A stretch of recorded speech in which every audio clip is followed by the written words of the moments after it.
रविवार को मोरहाबादी मैदान में टोटे में कुर्मी जनजाति को अनुसूचित जनजाति की सूची में सूचीबद्ध करने एवं कुड़माली भाषा को संविधान की 8वीं अनुसूची में शामिल करने की मांग को लेकर टोटे में कुर्मी महारैली का आयोजन किया गया। इस महारैली की शुरुआत कुड़माली नेगाचारी से हुई। मौके पर टोटे में कुर्मी समाज के मुख्य संयोजक शीतल ओहदार उपस्थित रहे तथा कई कुर्मी नेता मौजूद रहे। महारैली में झारखंड के विभिन्न जिलों से लाखों की संख्या में कुर्मी समाज के लोग अपने पारंपरिक वेशभूषा, पारंपरिक नाच गाना, छऊ नाच, झूमर नाच, पता नाच, नटुआ नाच, घोड़ा नाच एवं गाजे बाजे के साथ रांची के मुख्य पथ से गुजरते हुए मोरहाबादी पहुंचे। लेकिन भारत सरकार की ओर से आनाकानी हमेशा जब भी इलेक्शन आता है उन्होंने कुछ आश्वासन देके और हमसे वोट लेके अपना सत्ता में आते हैं, उसके बाद हम लोग का जो मांग है उसको पूरा नहीं कर पाते हैं। इस बार ऐसा नहीं होगा, हम वोट बैंक नहीं बनेंगे। इस बार आर पार की लड़ाई होगी। अगर भारत सरकार कुर्मी को अनुसूचित जनजाति की सूची में सूचीबद्ध नहीं करती है तो हम लोग उनके अगेंस्ट वोट करेंगे। कई बार जो है देखा गया कि रेल टेका आंदोलन भी आप लोग किए हैं।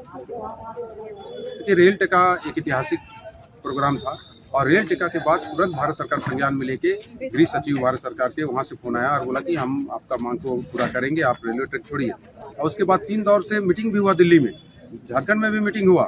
उन्होंने कहा कि बहुत जल्द आप कुर्मी को एसटी में शामिल करेंगे, लेकिन अभी तक वादा खिलाफी हो रहा है और अब किसी कीमत पर हम लोग नहीं मानेंगे। हम लोग का जो संवैधानिक अधिकार जो हम लोग का नहीं मिलने के कारण हम लोग का बाल बच्चों का भविष्य अंधकार में जा रहा है। अब हम लोग चुप बैठने वाले नहीं है। आज हुंकार महारैली के माध्यम से हम लोग भारत सरकार को ये बताने का काम करेंगे कि जितना जल्द हो सके कुर्मी को एसटी में शामिल करें। एसटी को आप लोग ओबीसी में रहता थे तो एसटी का जो फैसिलिटी है वो भी ले सकते हैं, फिर एसटी में ही शामिल क्यों नहीं? ओबीसी में रह के एसटी का फैसिलिटी संभव नहीं है। वैसे फैसिलिटी की बात नहीं है। फैसिलिटी ओबीसी हम है ही नहीं, जबरदस्ती हमको ओबीसी का कैटेगरी में रखा गया। आज भी भारत सरकार का सेंसस हमको कहता है गैर सरकारी आदिवासी कुर्मी, आदिवासी कहता है, हमको ओबीसी का कैटेगरी में जबरदस्ती रख दिया गया। रखने का कोई कारण नहीं है, कोई दस्तावेज नहीं है और एसटी से हटाने का भी कोई दस्तावेज नहीं है। जब हम आदिम जनजाति थे, प्रिमिटिव ट्राइब थे 1931 से पहले, उसके बाद 6 सितंबर 1950 को एसटी जैसा शब्द बना, उस समय हमको वहाँ से हटाया, उसका भी कोई कारण नहीं है। आज भी हमको गैर सरकारी आदिवासी कुर्मी कहा जाता है, मतलब आदिवासी हो लेकिन गैर सरकारी हो कहा जाता है। ये लड़ाई सरकारी होने का, सूची में सूचीबद्ध होने का है और हम लोग का संवैधानिक अधिकार। ये नहीं, बहुत लोग आरोप लगाते हैं कि नहीं ये लोग फायदा लेने के लिए सब लड़ाई, फायदा नहीं। हम जो थे, हमारा पहचान हमको वापस चाहिए।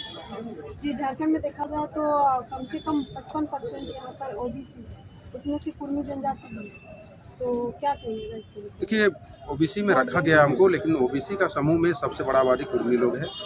23.5% एकल उस समूह में हम लोग हैं और हम लोग अपने आप को ओबीसी नहीं मानते हैं। हम लोग जनजाति हैं, जनजाति रहेंगे। कैटेगरी चेंज कर देने से हम लोग का जनजातीय पहचान खत्म नहीं होने वाला। आज की रैली में मुख्य मांगे क्या होंगी? मुख्य मांग 2 मांगों को लेके हम लोग बुलाए हैं। कुर्मी को एसटी में शामिल करने का और कुड़माली भाषा को संविधान की 8वीं अनुसूची में शामिल करने का, और जो सामाजिक कुरीतियाँ जो हैं, कैसे हम एजुकेशन में सबसे आगे जाएं, हायर एजुकेशन की ओर हम कैसे जाएं, उस पर भी बात होगी। और बहुत सारे सामाजिक कुरीति हैं, उसको हम समाज